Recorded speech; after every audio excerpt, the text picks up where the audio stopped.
Hello everyone, welcome to my 28 days of Kolkata food series.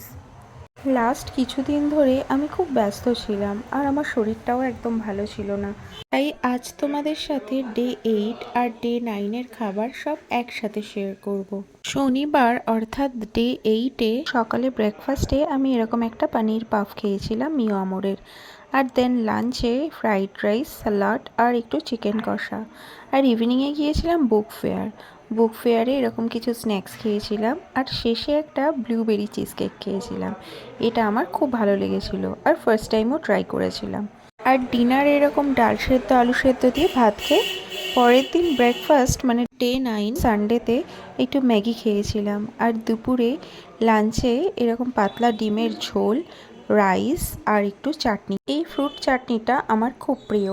তারপর ইভিনিংয়ে আমি একটু একাই গিয়েছিলাম পার্ক স্ট্রিট মেট্রো স্টেশনের পাশে এরকম স্যান্ডউইচের একটা দোকান আছে রাস্তার ওপর। ওই দোকানটা স্যান্ডউইচ খেতে আমার বেশ ভালো লাগে। আর তারপর ওখান থেকে স্যান্ডউইচ খেয়ে চলে এসেছিলাম স্টারবাক্সে। এখানে একটা ক্যারামেল ফ্র্যাপুচিনো নিয়েছিলাম, এটাও বেশ ভালো লাগলো। তো এরপর বাড়ি ফিরে লাঞ্চে যেটা খেয়েছিলাম সেটাই ডিনারে আবার খেয়ে নিয়েছিলাম।